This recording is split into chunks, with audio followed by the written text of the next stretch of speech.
तो आप सभी का 1वे क्लास में स्वागत है। रिसेंट जो अपनी लास्ट क्लास आई है उसमें अपने वेव्स का डिस्कशन किया था थोड़ा बहुत कि वेव्स कैसी होती हैं। उसमें मैंने आपको बताई थी मैकेनिकल, नॉन मैकेनिकल, फिर बताई मैंने इलेक्ट्रोमैग्नेटिक के यूजेस, ऐसे बहुत सारी चीज़ें बताई मैंने आपको। ठीक है, तो फिर मैंने जो लास्ट पॉइंट आपको बताया था और उसके बाद में मैंने आपको बोला था कि कल हम डिस्कस करेंगे साउंड वेव्स के बारे में। किसके बारे में? साउंड वेव्स के बारे में। अब वेव्स क्या होती हैं वो मैंने आपको बताया। साउंड वेव्स क्या होता है? साउंड वेव्स तीन तरह से अपने मीडियम रखती है। पहला, सॉलिड में अलग बिहेवियर रखती है, ठीक है, लिक्विड में अलग बिहेवियर रखती है और गैस में अलग बिहेवियर रखती है। तो गैस यानी कि एयर में कैसा बिहेवियर रखती है? लॉन्गिट्यूडनल, यानी कि अणुदेदेर किस एंगल पर कोण बनाता है? 0 से 180 डिग्री के एंगल पर ये वेव्स क्या करती हैं? ट्रैवल करती हैं। सेकंड, सॉलिड में ये ट्रांसवर्स भी होती है और लॉन्गिट्यूडनल भी होती है, यानी कि कुछ वेव्स 90 डिग्री पर भी बनती है और कुछ वेव्स 180 डिग्री या 0 डिग्री पर भी बनती है। तो सबसे पहले एयर में लॉन्गिट्यूडनल, ठीक है। उसके बाद में सॉलिड में दोनों ट्रांसवर्स और लॉन्गिट्यूडनल। हिंदी में बोले तो अनुप्रस्थ और अनुत्रंग, अनुप्रस्थ और अनुदैर्ध्य, दोनों तरह का बिहेवियर रखती है। लिक्विड में क्या होता है? ऐसा लिक्विड है, ये कोई भी आप लिक्विड मान के चलो। लिक्विड में जब यहाँ पर होती है, यानी कि ये इसकी सतह मानो, या आप क्या मानो, इसका बॉर्डर एरिया मानो, यहाँ तक ये क्या है? इसका बॉर्डर एरिया। जब ये तरंग इसके अंदर चलती है तब तो ये चलती है कैसी? तब तो ये चलती है ट्रांसवर्स। कैसी चलती है? ट्रांसवर्स चलती है, यानी कि जब इसके अंदर चलती है, जब यहाँ पर होती है तब तो 90 डिग्री के एंगल से चलती है, और जब पूरा अंदर चली जाती है तब 180 डिग्री के एंगल पर चलती है, यानी कि सरफेस पर ये कैसी चलती है? सरफेस पर ये कैसी चलती है? ट्रांसवर्स चलती है। और जबकि मीडियम में कैसी चलती है? ये लॉन्गिट्यूडनल चलती है, ठीक है। फिर बात आती है फ्रीक्वेंसी की। फ्रीक्वेंसी क्या होती है? एक सेकंड में जितने पार्टिकल का वाइब्रेशन होता है वो क्या होता है? उसका फ्रीक्वेंसी होती है। अब फ्रीक्वेंसी के आधार पर तीन तरह की वेव्स पढ़ाई जाती है। पहला इंफ्रासोनिक, दूसरा ऑडिबल, तीसरा अल्ट्रासोनिक। हिंदी में बोले अपश्रव्य, श्रव्य, पराश्रव्य। सबसे पहले हम स्टडी करेंगे इंफ्रासोनिक वेव्स की। ऐसी वेव्स जो 20 हर्ट्ज से नीचे होती है, जो 20 हर्ट्ज से क्या हो? नीचे हो, ठीक है। सेकंड ऑडिबल होती है 20 हर्ट्ज से लेकर 20,000 हर्ट्ज तक। इस तरह की वेव्स हम सुन सकते हैं, इस तरह की वेव्स हमारे कान सुन सकते हैं।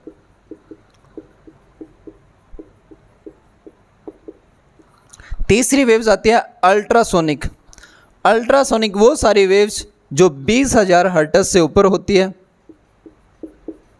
ठीक है। तो हम किस तरह की वेव सुन सकते हैं? हम सिर्फ ऑडिबल वेव सुन सकते हैं। जो चमगादड़ होते हैं, बिल्ली होते हैं, कुत्ते होते हैं, ये किस तरह की वेव सुन सकते हैं? ये अल्ट्रासोनिक वेव्स सुन सकते हैं।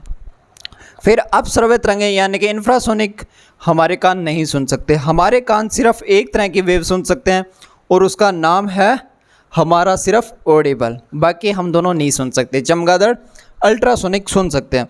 काफ़ी बार एग्ज़ाम में पूछा जाता है कि अल्ट्रासोनिक वेव्स का यूज़ क्या है।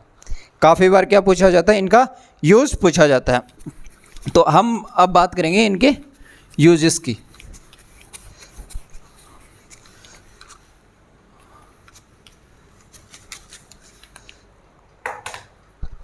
इनके यूज़ क्या है? Use of ultrasonic waves, Hindi में बोले तो प्राश्रव्य तरंगों का उपयोग।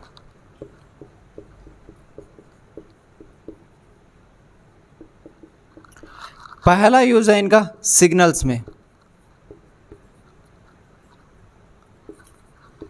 पहला यूज़ है इनका सिग्नल्स में, सिग्नल भेजने में।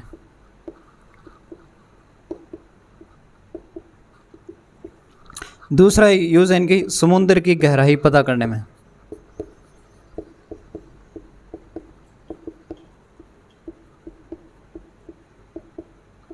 लाइक सोनार। तीसरा यूज़ है, हम इतनी महंगी घड़ियाँ, इतने महंगे कपड़े नहीं पहनते, पर बड़े बड़े सेलिब्रिटी, बड़े बड़े लोग जिनके लिए पैसा मैटर नहीं करता, उनके कपड़े हमारी तरह नहीं धोए जाते, उनके कपड़े इन तरंगों से साफ किए जाते हैं। तो महंगी घड़ियाँ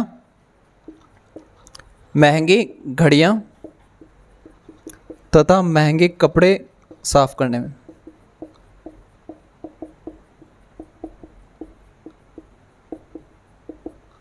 चौथा, भ्रूण की जांच करने में। भ्रूण मतलब एम्ब्रियो,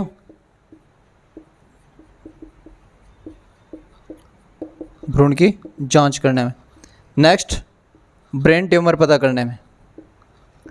ब्रेन ट्यूमर पता करने में। नेक्स्ट, गठिया रोग के उपचार में। ठीक है, नेक्स्ट क्या है, गठिया रोग के उपचार में। तो मैंने आपको इसके 4-5 यूजेस पढ़ाए हैं। यूज ऑफ अल्ट्रासोनिक वेव्स, पहला यूज क्या है, सिग्नल भेजने में। पहला यूज क्या है, सिग्नल भेजने में। दूसरा यूज क्या है, समुद्र की गहराई पता करने में। दूसरा यूज क्या है, समुद्र की गहराई पता करने में। तीसरा यूज क्या है, महंगी घड़ियाँ तथा महंगे कपड़े साफ करने में। जितने भी महंगी घड़ियाँ होती है, जितने भी महंगे कपड़े होते हैं, इनको साफ करने में। अगला क्या है, भ्रूण की जांच करने में, यानी कि एम्ब्रियो में पता करने के लिए कि गर्ल्स है कि पहले के लोग करते थे ना, एम्ब्रियो में ही पता करते थे कि होने वाला बच्चा लड़की है कि लड़का है, और उनकी डेथ करवा देते थे। उस केस में भी किस वेव्स का यूज होता है, हमारे अल्ट्रासोनिक वेव्स का। ब्रेन का ट्यूमर पता लगाने में, गठिया रोग का पता लगाने और उसको उपचार करने में, इस तरह यूज़ होता है। ठीक है, उसके बाद में हम पढ़ते हैं हमारी साउंड की स्पीड, यानी कि ध्वनि की चाल क्या होती है और इसके माध्यम क्या होते हैं, वो पढ़ेंगे। तो आप इसका स्क्रीनशॉट लेना चाहते हैं तो ले लो।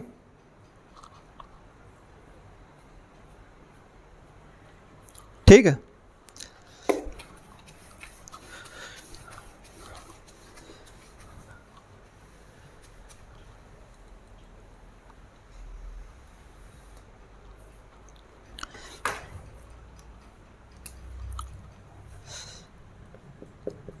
ध्वनि की चाल। अब जो जो चीज़ें मैं पढ़ाऊँ ध्यान से सुनना और बारीकी से समझना।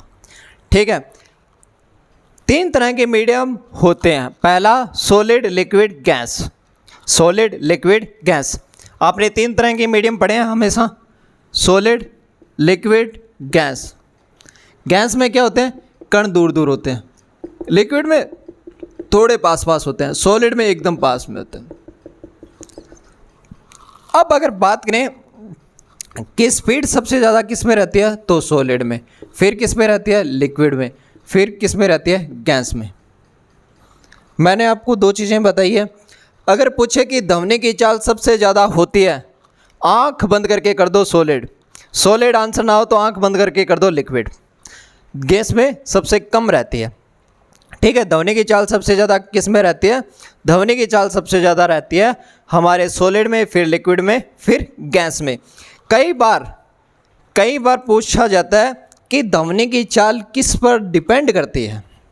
ध्वनि की चाल किस पर डिपेंड करती है, तो ध्वनि की चाल डिपेंड करती है डेंसिटी पर। ध्वनि की चाल किस पर डिपेंड करती है, प्रत्यास्थता और घनत्व पर, यानी कि डेंसिटी पर। डेंसिटी का फॉर्मूला क्या होता है, बताओ, मास इनटू वॉल्यूम। ठीक है, क्या होता है, मास इनटू वॉल्यूम। जिस मीडियम की डेंसिटी ज़्यादा होगी वहाँ पर क्या होगा, हमारे साउंड की स्पीड ज़्यादा होगी, और जहाँ डेंसिटी कम होगी वहाँ पर हमारी स्पीड बहुत कम होगी। ठीक है, अब क्या, कई बार ऐसा क्वेश्चन आता है कि सपोज दैट एक वेव्स है, ये एक वेव है, आप समझो। यहाँ पर 2 मीडियम है। पहला मीडियम सॉलिड, दूसरा मीडियम लिक्विड है, आप ये 2 मीडियम मान लो। मेरे एग्जामिनर ये पूछता है कि ये एक मीडियम को क्रॉस कर गई, अगले मीडियम में चली गई, तो सॉलिड से जब लिक्विड मीडियम में आई, यानी कि साउंड की जब वेव्स ने अपने माध्यम बदले, तब उनकी कौन सी चीज़ें बदलती और कौन सी चीज़ें नहीं बदलती। काफ़ी बार पूछा जाता है कि ध्वनि जब अपना एक माध्यम या जब ध्वनि अपने माध्यम चेंज करती है तो कौन सी चीज़ें नहीं बदलती और कौन सी चीज़ें बदलती हैं। तो पहली बात करते हैं कि कौन सी चीज़ें बदलती है। तो जो चीज़ें बदलती है उसे बोला जाता है चेंजेस। देखते हैं किस किस में चेंज आता है। पहला स्पीड में चेंज आता है, मैंने अभी बताया कि सॉलिड से लिक्विड में जाते हैं तो स्पीड पे फ़र्क आता है। तीसरा लैम्डा, उनकी तरंग दैर्ध्य बदलती है, उनकी चाल बदलती है, लेकिन नहीं बदलती वो चीज़ है सिर्फ और सिर्फ फ्रीक्वेंसी में कोई भी चेंज नहीं आता, जबकि स्पीड और वेवलेंथ में चेंज आता है, यानी कि लैम्डा और स्पीड में चेंज आता है, बाकी फ्रीक्वेंसी में कोई भी चेंज नहीं आता, किसी भी तरह का कोई भी चेंज नहीं आता। इसके बाद में बात की जाती है हमारे कि हाँ, वायु में ध्वनि की चाल कितनी होती है। ये क्वेश्चन वेरी इंपॉर्टेंट है। वायु में ध्वनि की चाल होती है 332 मीटर प्रति सेकंड, और ये स्पीड 0 डिग्री सेल्सियस पर है। ये स्पीड क्या है? 0 डिग्री सेल्सियस पर है। किस पर है? 0 डिग्री सेल्सियस पर है। अब आपसे क्या एग्जामिनर क्या चीज़ करता है? एग्जामिनर आपसे ये पूछता है कि मैं अगर मीडियम का ताप बढ़ाऊं तो ध्वनि यानी कि साउंड की स्पीड बढ़ेगी कि घटेगी। वो पूछता है मैं अगर 1 डिग्री सेल्सियस तापमान बढ़ाऊं तो स्पीड कितनी बढ़ेगी। ऐसा क्वेश्चन आता है। वो पूछता है कि डेंसिटी पर निर्भर करती है कि नहीं करती। करती है दोस्त। वो फिर पूछता है कि आर्द्रता पर फर्क पड़ता है कि नहीं पड़ता।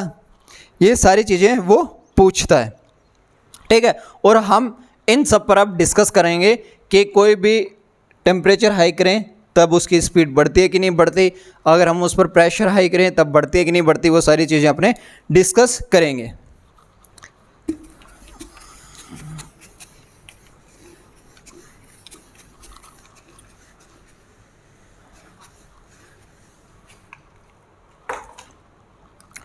जब हम टेम्परेचर बढ़ाते हैं, ताप बढ़ाने पर क्या? ताप बढ़ाने पर ध्वनि की स्पीड यानी कि साउंड स्पीड बढ़ती है। साउंड की स्पीड बढ़ती है। टेम्परेचर बढ़ाने पर ध्वनि की चाल बढ़ती है, टेम्परेचर घटाने पर ध्वनि की चाल घटती है। कई बार एग्जामिनर क्वेश्चन पूछता है कि एक कोई वैक्यूम था, उसका मैंने 1 डिग्री सेल्सियस तापमान बढ़ा दिया तो ध्वनि की चाल बढ़ेगी। काफ़ी बार एग्जामिनर क्वेश्चन पूछता है कि कोई भी मीडियम था, मैंने उसका 1 डिग्री सेल्सियस तापमान बढ़ा दिया तो अब ध्वनि की चाल बढ़ेगी। नीचे 4 ऑप्शन दिए होते हैं।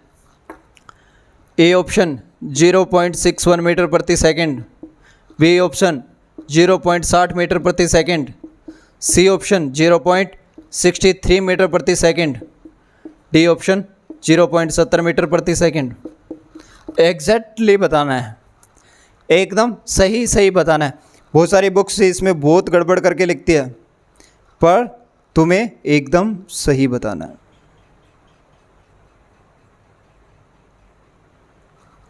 किसी को याद आया? नहीं आया? चलो मैं बताता हूँ। जब हम 1 डिग्री सेल्सियस तापमान बढ़ाते हैं तो ध्वनि की चाल क्या कर देती है? 0.61 मीटर प्रति सेकंड से बढ़ जाती है। ध्वनि की चाल ऑटोमेटिकली 0.61 मीटर प्रति सेकंड से क्या हो जाती है? बढ़ जाती है। क्या हो जाती है? बढ़ जाती है। अब इसके बाद में क्या होता है? आर्द्रता से पूछा जाता है, ह्यूमिडिटी से क्वेश्चन बहुत कम आते हैं। ये था साउंड्स के बारे में। ये क्या था? साउंड के बारे में। अब कैरेक्टरिस्टिक्स ऑफ साउंड आपने देखा होगा। लाउडनेस, कोई इंसान बहुत ज़ोर से बोलता है, कोई इंसान बहुत धीरे बोलता है, कई इंसानों की आवाज़ पतली होती है, कई इंसानों की आवाज़ मोटी होती है।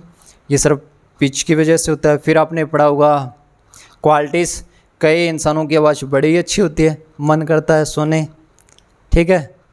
गर्लफ्रेंड की बात नहीं कर रहा मैं यहाँ पे, किसी और की बात कर रहा हूँ, ठीक है। कईयों की आवाज़ ऐसी होती है, अरे क्या ही सुनना, जैसे मेरी आवाज़ भी तुम्हें लगता है क्या ही सुनना, है ना। तो ऐसी बहुत सारी आवाज़ें होती हैं, उनमें क्वालिटीज़ होती हैं। क्वालिटीज़ का मतलब ये नहीं है तुम्हें पसंद आए, क्वालिटीज़ का मतलब होता है पिच, वो सारे करैक्टरिस्टिक्स पढ़ाए जाते हैं। मैं वहाँ की बात कर रहा हूँ, तुम्हारी बात नहीं कर रहा हूँ, ठीक है। अब अपने 2 छोटे से पॉइंट रहे हैं लगभग 2 मिनट के, तो वो मैं आपको बता देता हूँ।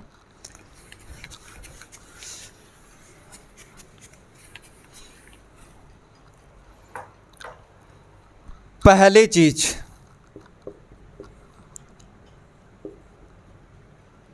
Characteristics of sound.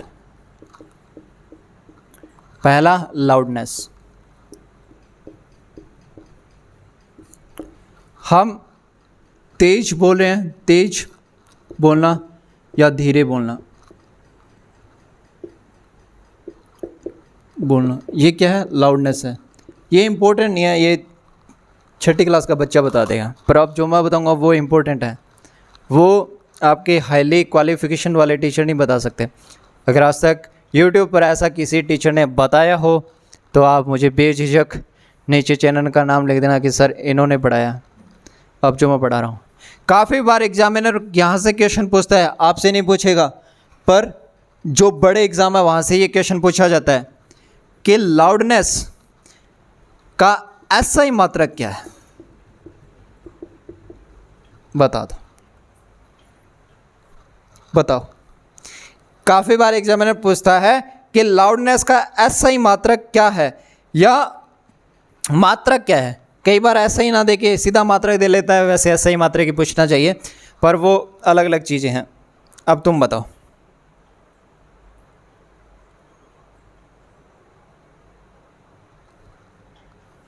तो नहीं पता, इसका SI मात्रक होता है फ़ोन।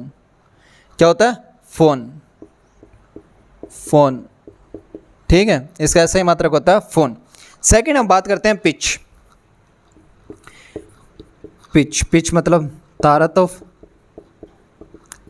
जिस साउंड की फ्रीक्वेंसी हाई होगी, क्या होगी, फ्रीक्वेंसी हाई होगी, उसकी पिच भी हाई होगी,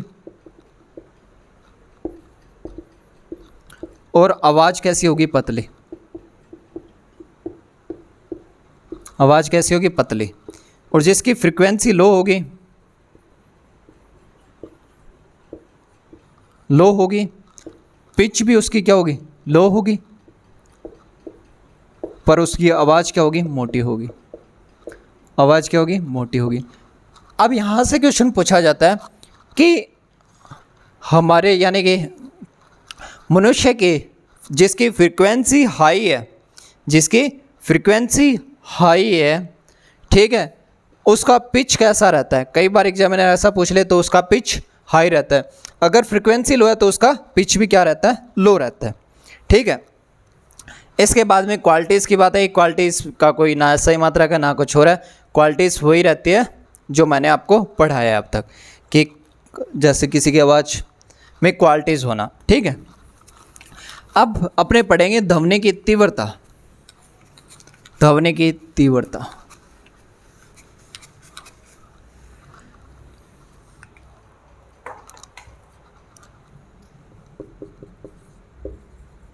ध्वनि की तीव्रता।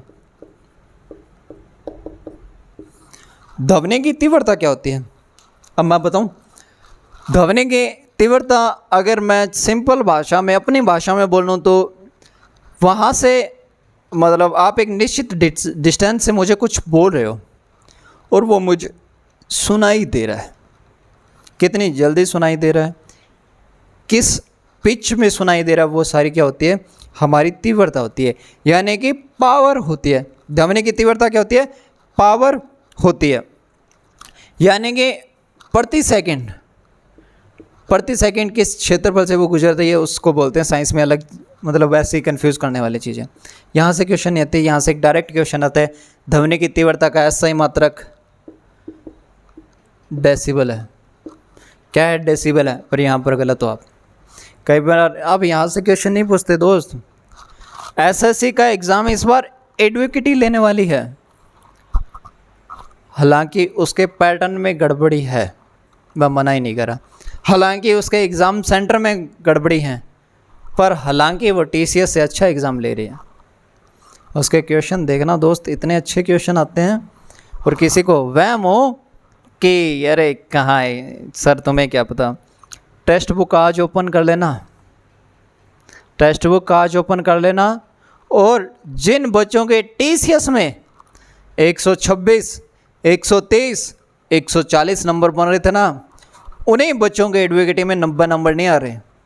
बच्चे वही हैं, क्वेश्चन भी वही हैं, क्या 4 चीज़ें ऐड की हैं मैथ में, और क्या है, सिर्फ 4-5 चीज़ें नहीं ऐड की हैं उन्होंने, और कोई भी नहीं है, पर बच्चों के 90 नंबर नहीं आ रहे। एग्ज़ाम का पैटर्न इस हिसाब का एडवोकेटी रखती है, और वो सारी बातें एकदम बकवास है।